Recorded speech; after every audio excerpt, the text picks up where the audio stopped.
lagi bersama gue Koed dan Gue Jenny di Meeting Room. Oke, Jen. Kali ini kita mau bahas apa nih, Jen? Ya, kali ini kita ingin membahas electric vehicles dengan bensin. Nah, kalau dari Koed sendiri nih, Koed itu lebih milih bensin atau kendaraan listrik? Kalau gue pribadi lebih mendingan kendaraan bensin atau konvensional dibandingin kendaraan elektrik ya. Loh, kenapa? Kan kendaraan listrik tuh murah ininya, perhitungannya secara perhitungan ya. Nah, sebenarnya kalau lo bilang murah ya kalau untuk sekarang ya memang kalau untuk pemakaian kasar kata harian nih, hariannya dia misal ngecas udah gitu kan. Iya. Cuman kalau gue kan bukan masalah murah doang, praktisnya juga gini karena kan infrastrukturnya belum merata nih. Misalkan gue mau ke Bekasi. Iya. Gue ngecas misalkan nih salah satu merek motor listrik nih. Iya. Dia cuma kuat 40-60 kilo. Gue bisa ke Bekasi listrik campur dorong dong. Capek dong listrik. Makanya. Nah, kalau pom bensin kan banyak di mana-mana ada. Keceran aja Madura banyak. Ya. Cuman sih gini sih Koed ya, apa namanya? BBM ini kan bahan bakar yang nantinya akan habis gitu loh. Kemudian juga apa namanya?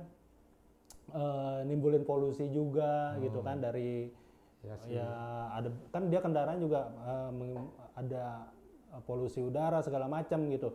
Dan apa namanya? Ya menurut gua ya lambat laun kita akan listrik pada waktunya gitu loh. Mungkin awalnya mulai infrastrukturnya mungkin belum terlalu memadai lah, tapi lambat laun akan berubah gitu loh. Sama seperti dulu nih kita pakai minyak tanah, kemudian kan kita dialihkan ke gas. Akhirnya kita udah terbiasa pakai gas. Ya, karena kan kalau ini gue potong nih, kalau kayak gas ke minyak itu kan pertama pemerintah kan udah nyiapin dulu infrastrukturnya. Kayak orang agen-agen yang tadinya jualan minyak, drumnya udah dimusnahin semua, diganti sama nanti sama kendaraan bensin dimusnahin semua. Nah, justru itu, ini kan belum. Dan kendalaannya masih banyak, Jen, bukan masalah gitu dong, nggak semudah kompor minyak ke kompor gas, ini tuh besar gitu loh. Ini kasar kata gini, nih ya, gua rinci nih, satu ya, perawatan nih. Mungkin lu bilang kalau kendaraan listrik ngerawatnya gampang gitu kan, paling ya cuma ganti ban. Tapi sebenarnya gue belum ngomong itu loh. Iya, ya kan ini udah buka inilah perawatan kan kita breakdown nih, bedanya nih, ya. Nah, kalau kendaraan listrik kan ya lu udah paham lah kayak begitu ya kan. Nah, kalau bengkel-bengkelnya kan kalau untuk kendaraan listrik kan masih jarang. Kalau kendaraan umum kan kayak motor, mobil umum kan lu sampai ke kampung juga yang bongkar ngerti gitu kan. Motor listrik mah bener ini cuma model sordel doang. Motor listrik Pala udah gampang. Lagi perawatannya tuh lebih murah. Inian listrik gitu. Sekarang gini, lo nggak perlu ganti oli. Emang sih ya ganti kan? oli emang. Terus apa namanya? Ya lu tinggal gas rem doang. Ya paling yang hal-hal umum kayak kampas depan, kampas belakangnya biasa lah ganti. Terus juga lu nggak perlu ngisi bensin dan apa nggak kayak bensin bahan bakar bensin tuh repot banget. Bahan bakar bensin sekarang apa namanya ya lu harus ganti oli setiap bulan. Ganti oli setiap bulan, lu telat ganti oli sernya kena. Terus juga ruang bakarnya juga harus dibersihin juga. Kalau kualitas bensinnya kurang bagus juga bikin motor ngendet atau kendaraan bermotor ngendet gitu. Motor listrik kuat lewat banjir. Ayo. Gue sih belum pernah lihat ya. Cuman harusnya sih kalau motor bensin bisa lewat ya motor listrik bisa lewat. Pertanyaan gini Pak, kondisi negara kita terutama di ibu kota kita ini kan lu paham, ada hujan dikit naik tuh air tuh. Hah? Apa lu berani menjamin? Lu berani menjamin kita nih naik kendaraan listrik nih ya kan? Nggak jadi bejita gua jambret langsung. Pertanyaan gini ya, orang apa yang beli motor buat banjir? Lo kalau mau beli kendaraan buat banjir beli perahu gitu. Ya itu kan kejadian alam. Ya kita kan nggak tahu. Walau kan namanya. Misal nih maaf nih, yang tinggal di Ciledug pasti tahu nih, pasti ngalamin nih yang tinggal di Ciledug nih. Nah, tiap tahun banjir kan Ciledug. Nah, coba lu pikirin, lu punya motor cuma motor listrik ya kan? Lu keluar rumah ya kan? Lu keluar rumah banjir. Coba kalau kesetrum, bukan jadi Vegeta lo aja langsung. Enggak, motor listrik tuh apa dia tuh baterainya itu di tempat yang aman. Ya sekarang kalau misalkan banjir, jangan kan motor listrik, ya motor bensin juga lu gimana lewatnya? Bisa tetap. Nih ya, kalau motor bensin, lu bisa banjirnya lebih nih, tinggi nih. Ya lu dorong udah nyampe sono nyala. Nah, tapi kalau motor listrik, lu lewat banjir, lu dorong, kosleting biar kata nggak dinyalahin.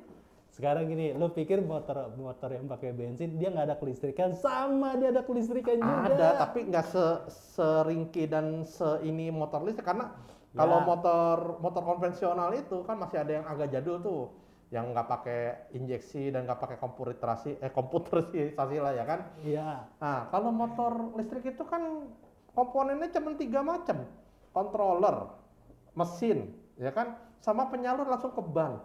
Nah kalau kontrolernya ini kerendam, itu mau kondisi on atau off tetap modar. Nah kalau motor normal kan elektriknya itu paling di CDI, dia kan silet punya, rapet. Oh enggak, Ayo, apa? motor bensin Ayo. penggeraknya itu banyak. Banyak Ya. memang. Kompresi dia main di seher. Seher kemasukan air jebol. Ya. Terus apa namanya kelistrikan kena, nggak hidup. Sama aja. Ya enggak, kalau dia jebol, motor jebol, turun mesin, bengkel banyak. Nah kalau motor listrik jebol, ayo, motor kemana? Baterainya mahal, bisa harga motornya. Ayo. Motor listrik apa ya jebol? Justru itu, makanya nih, motor listrik kan komponen cuma 3 tuh, Iya. kerangka, mesin, sama baterai. Itu kalau mesinnya jebol, kan kayak modelnya kayak gerinda atau bor, ada dinamonya kan. Itu kalau dinamonya jebol, masa lo bawa ke tukang gulung sanyo? Kan nggak mungkin. Nih kalau Mana ngerti? kalau dinamo lo kilik. Lo kira dinamo Tamiya? Waduh, Nih gua kasih tahu ya. kacir dong deh. Kalau banjir ya motor listrik itu biar nggak koslet, baterainya lu angkat aja lu cabut. Nah lu tinggal dorong deh motor listriknya. Iya, kontrolernya kan gue bilang, kontrolernya itu kan udah jelas setrum, namanya listrik, kena air. Ini kontrolernya yang jebol pak, lu sama aja nih punya laptop, lu rendam di air, apakah gak almarhum tuh laptop lu? Koet, motor bensin itu kelistrikan juga ada di spool, ada di spool dan spool itu ada di bawah. Dia kemasukan air juga koslet juga. Cuma Sama. kalau motor konvensional, kelistrikannya itu nggak semuktahir dan nggak selemah kendaraan listrik itu, karena kendaraan listrik itu kan 100% mengandalkan kelistrikan. Ya. Sedangkan motor konvensional, nih ya, ini pengalaman gue dulu, gue pernah punya motor, nggak ada Motor apinya, listrik? nggak ada motor normal, gue mana main, gue benci motor listrik, nggak main gue motor listrik, nih, nggak ada akinya masih bisa jalan. Nah, Iya emang. Ini gini ya, nah lo belum memahami kelistrikan motor bensin nih. Kebetulan gua agak mengerti dikit ya. Ayo. Jadi gini, sebetulnya harus sebentar ya, ini kayaknya kurang. Nah sebetulnya gini ya, kelistrikan itu Nah, dia di motor bensin ya, itu dia ada kelistrikan dari spool juga. ada tahu. Nah dia kan ada namanya arus AC/DC. Betul. Nah ada motor yang kalau misalkan akinya nggak ada, itu tetap bisa jalan. Ada yang akinya nggak ada, dia nggak bisa hidup sama sekali. Nah itu 2 tipe motor tuh. Kalau lu membicarakan bahwa nggak ada aki motor bisa jalan, berarti itu arusnya beda. Ada juga motor bensin yang nggak ada akinya bisa hidup sama sekali. Iya. Gitu Tapi sama, berarti nggak bisa begitupun- dipukul rata. Nah, dong. kasar katanya gini, misalkan motor model terbaru injeksi, akhirnya Ya. jebol, beli paling 300.000. Nah, kalau motor listrik, baterainya jebol, itu bisa 7 juta, 10 juta, lebih mahal baterainya daripada motornya. Makanya koet kalau misalkan dilanda banjir ya sering wilayahnya dilanda banjir jangan beli motor listrik, beli perahu. Ya masalahnya kan kita Perahu ngomonginnya karet. kendaraan listrik. Yang Ini nggak masalahnya. ada listrik, yang nggak ada bensin, lo nggak bakal kesetrum, lo tinggal tiduran tuh di perahu Ini kan karet. topiknya membahas kendaraan listrik, terus masa gue ini beli itu apa yachts listrik gitu, mentang-mentang daerah rumah gue banjir gitu, ya udah gue gak usah beli motor gitu, ya kan banjirnya musiman pak. Ya, oke gini, Koet. Itu kan dari segi perawatan ya. Kalau menurut gue sih ya perawatan ya tapi ribet sih. Nanti kan juga lama-lama juga seiring berjalannya waktu juga banyak bengkel yang bisa lah gitu. Kemudian apa namanya? Nah ini masalah yang infrastruktur tadi kan lebih ke arah pengisian bahan bakar nih. Buat Koet sendiri nih, apa namanya?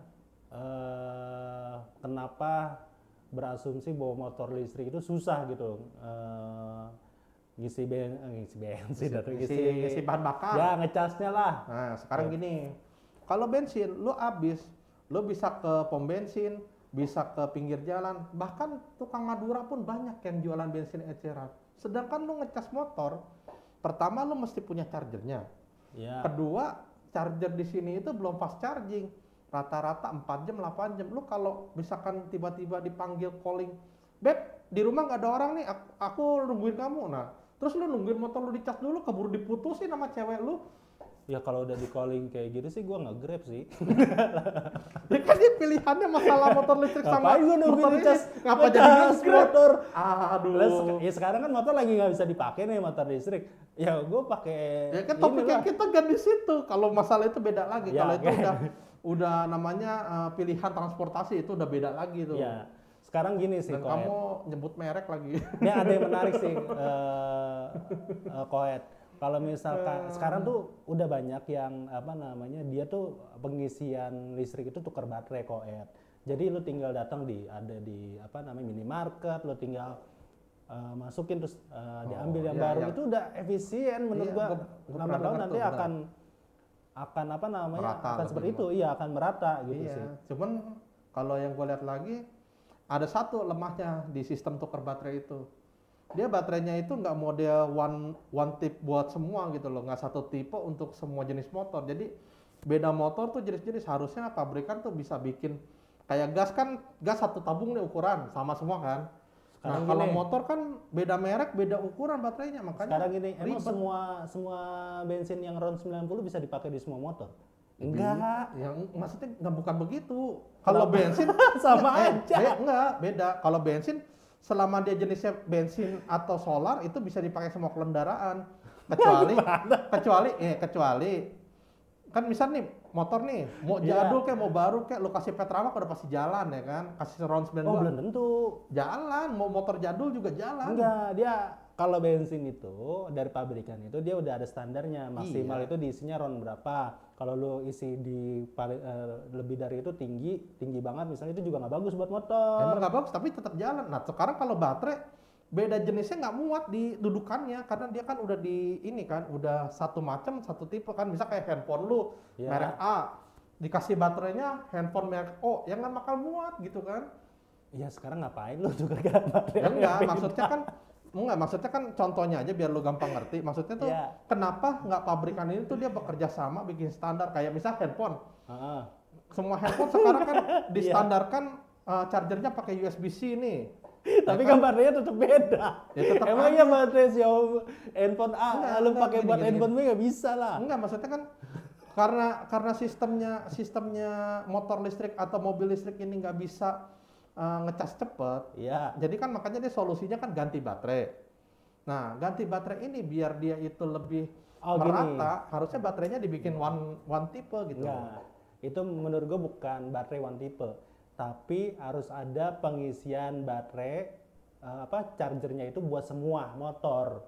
Harusnya begitu. Iya. Jadi itu kayak modelnya kayak handphone yang tadi lo bilang, ya apapun jenis handphonenya, kalau chargernya itu jadi fast charging. Nah ini dibikin semuanya itu bisa ngisi, baik motor, mobil gitu loh. Iya. Itu sih lebih baik sih. Iya, cuman masalahnya nggak bakal secepat kita nuker baterai kan. Yang gue permasalahan di sini adalah ke fleksibilitasnya kan. Misalkan kita mau berangkat sekarang juga. Kalau motor kan lu tinggal tuang bensin udah jalan. Nah kalau itu kan kalau lu ngecas nggak mungkin, belum ada teknologi yang ngecas tuh dicolok sebentar langsung penuh kecuali handphone. Kalau motor belum ada sih, setahu gue mobil juga belum ada. Paling cepat itu 3 jam 4 jam. Makanya nggak bisa hari ini lu mau berangkat detik ini mau jalan lu colok sebentar langsung full, nggak ada. Ya itu kalau misalkan lu ngecasnya di rumah, kan sekarang gue bilang itu kan udah ada di minimarket yang tinggal tuker baterai doang. Itu sih menurut gue lebih simpel Ya sih. itu kembali lagi kan baterainya nggak semua merek bisa, karena merek motor listrik tuh sekarang, apalagi kemarin di Gias tuh banyak banget tuh yang motor-motor dari Cina itu kan, yang berapa macam modelnya mirip-mirip tapi baterainya ukurannya lain-lain. Harusnya dibikin standar gitu. Jadi kasar katanya tuh penyedia jasa tuker baterainya juga bisa lebih luas pasarnya. Sekarang pikir aja begini, dia nyediain baterai cuma buat satu merek, sedangkan motornya nggak laku, apa nggak rugi, apa nggak bakal berkembang jadinya gitu, nggak jadi meluas gitu, maksud saya begitu. Nggak setahu gue sih gini ya, yang ngeluarin itu buat ngecas itu, dia juga ada motor lain juga udah menggunakan baterai itu. Itu kan masalah ya itu beda lah, maksudnya bisa jadi dia kenapa ngeluarin baterai sendiri, memang dia nggak kerjasama sama yang udah ngeluarin baterai yang ada di minimarket ini vendornya gitu. Nah cuman kan gini, Koet ini kita ngebahas, kita jamin lagi nih, sekarang kan ya tahu sendiri lah, kita tuh polusi udah lumayan bahaya lah gitu. Kalau semua orang atau kita masih terus-terusan menggunakan bahan bakar, kasihan juga gitu, maksud gua buat anak cucu kita lah gitu. Udara nggak sehat segala macam. Ya menurut gue sih ini udah waktunya ya, buat pemerintah juga di infrastrukturnya dibagusin lagi untuk listrik gitu loh, buat kendaraan listrik itu biar gampang sih gitu sih. Ya kalau kedepannya udah merata, ya mungkin orang mau nggak mau, gue juga pasti mau nggak mau ganti ke listrik. Misalkan ya udah dipersulit punya motor bensin, ya kan, tapi ini buat segala macamnya dipermudah, ya kan. Terus satu lagi nih, kalau masalah polusi gue nggak setuju sebenarnya. Karena gini, listrik kita ini di Indonesia hampir 80% itu masih ngandelin batu bara. Jadi lo bilang polusi, cuman pindah dari yang tadi polusi di Jakarta, polusinya tuh jadi numpuk di pembangkitnya. Nah, kecuali kita udah 100% go green, misalkan kita pakai tenaga surya full nih. Nah, itu dari PLN-nya juga sendiri kan pasokan listriknya juga masih belum 100% go green gitu loh. Gini Koet, kalau listrik itu kenapa menjadi energi terbarukan? Karena dia bisa dihasilkan dari banyak bahan. Energi pembangkit listrik tenaga angin, air, api. Lo udah avatar lo, air, angin, api, dan batu sekalian. Ya banyak lah elemen-elemen yang kita bisa gunakan gitu loh. Maksudnya avatar lo.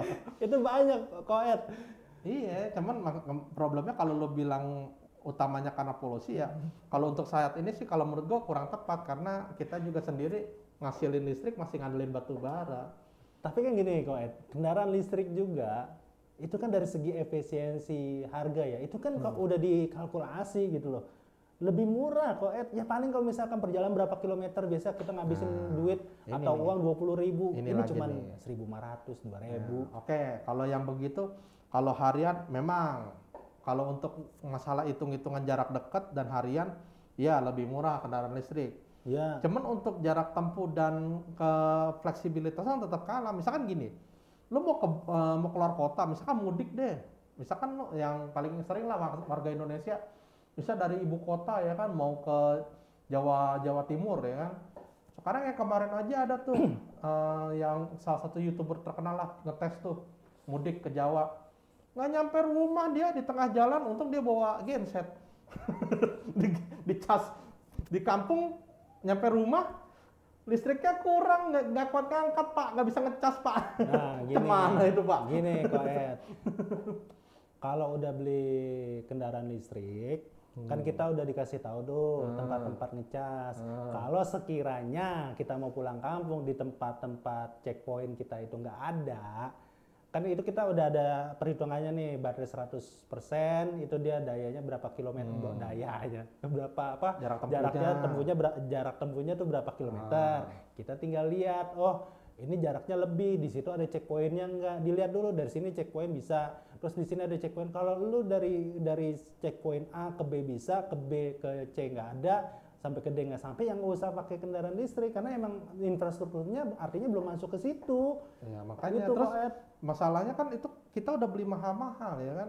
Masalahnya kendaraan listrik itu di sini harganya tuh masih bisa 2 kali lipat daripada kendaraan konvensional. Ya, tapi pajaknya dimurahin sama pemerintah. Iya, Dibantu Cuma insentifnya. kan kalau yang orang-orang kaum yang menengah ke bawah nih, yang sanggupnya cuma beli satu motor, bisa beli satu mobil doang, mereka kan juga mikir, lah gua buat apa beli motor listrik kalau gua nggak bisa bawa pulang kampung, ya kan?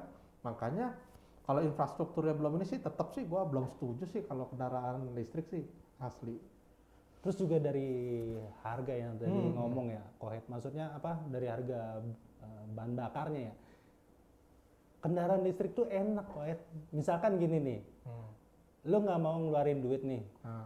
lu tinggal bawa kendaraan listrik lu ke rumah temen lu, numpang ngecas doang, tinggal ngecas doang. Anjir, langsung ngejepret listrik rumah temen gua. Tanya lu ngecas apaan? Mobil. Kan gratis Iya. jadinya. Nah, terus besok-besok lo, boleh nggak gue numpang ngecas lagi? Mati lo, gile. Tapi kena biayanya sebenarnya murah. Murah memang. Makanya lu lihat dulu lu tanya temen lu KWH-nya telepon. berapa dulu rumah dia? Iya, KWH lu berapa, Bro? Misalkan, Ah. oh gua dayanya 2200. Ah. Pas kita lihat, wah masuk nih 2200. Nah, lu 1800. numpang ngecas di situ. Kita ngecas dia cuma bisa nyalain lampu satu biji, anjir. Oh. Besok-besok di blacklist. Nih kalau si Jen datang jadi kasih masuk, Ya, digecas mobil anjir. Ya paling kalau dayanya mepet-mepet ya, kalau lagi ada nyetrika mati paling. Jepret langsung Pak. Makanya ya mungkin ya tetap sih belum, kalau belum infrastrukturnya belum ini sih, gue sih tetap masih inilah. Memang sih untuk kedepannya gue lihat bagus sih, cuman ya kalau untuk saat-saat ini sih masih itulah Jen, Oke, masih jadi- tetap berkukuh sama kendaraan bensin kalau gue lah. Jadi kesimpulannya gini ya, buat teman-teman antara kendaraan listrik dengan bensin itu sebetulnya ada plus minusnya. Dan karena memang infrastrukturnya Belum di rata, masih acak-acakan. sini belum merata, maka juga banyak yang lainnya seperti Koet ini belum memilih kendaraan listrik. Iya. Tapi seperti ini, ini tergantung dari kebutuhan teman-teman. Ada yang memang saat ini beli kendaraan listrik memang untuk Ya, kalau nggak deket-deket tapi doang, jauh ya, nah, tapi oke jaraknya lah. nggak tapi jauh. Jadi maksud gua gini, kita mulai dari sekarang gitu loh. Jadi kalau misalkan udah banyak yang menggunakan, menurut gua nanti suatu saat pun akan listrik pada waktunya. Kalau udah banyak yang menggunakan listrik, misalkan 40% deh, nggak usah, atau 30%. Nanti kedua belah pihak akan diuntungkan. Kenapa diuntungkan? Pertama, kebutuhan BBM kita, bensin, otomatis tidak tinggi. Artinya harga juga Harga minyak bisa ditekan bisa lah, bisa turun. ditekan. Nah, Gitu bantu loh. pemerintah juga tuh subsidi jadi Bener, berkurang subsidi tuh. juga, dan malah justru bisa dibikin nggak ada subsidi. Iya, bisa gitu. dihapus buat subsidi listrik misalnya. Iya, karena kan gini, misalkan kan gini, kita kan hukum ekonomi itu kalau permintaan tinggi, demand di demand and supply itu kan high demand. pasti begitu, berbanding lurus. Kalau misalkan permintaan tinggi pasti harga ikut naik. Betul. Nah, kalau misalkan itu bisa ditekan, gue yakin harga bisa turun. Jadi sama-sama untung. Nanti yang pengguna bensin akan diuntungkan dengan harga bensin yang stabil, dan listrik pun juga dapat bantuan dari pemerintah, lebih insentif murah, lebih murah misalkan. dan lain sebagainya. Itu sih, jadi kedua belah pihak diuntungkan. Ataupun misalkan sebaliknya 80% pakai listrik misalkan, itu akan lebih menguntungkan lagi buat yang kendaraan bensin karena harganya jadi lebih murah. Iya. Gitu sih. Oke deh kalau begitu. Nah, sekian dulu deh topik kita kali ini. Kalau kalian-kalian ada masukan atau ada yang kurang berkenan ya bisa komen-komen di bawah ya kan. Atau mungkin ada yang mau dibahas bisa juga bilang ke kita lewat komen. Nah, nanti bisa siapa tahu kita diskusiin rame-rame sama anak-anak di sini biar bisa kalian tonton untuk jadi referensi kalian. Oke, sampai di sini dulu. Gua Koet. Dan gue Jenny. Sampai ketemu lagi di meeting room selanjutnya. Dadah.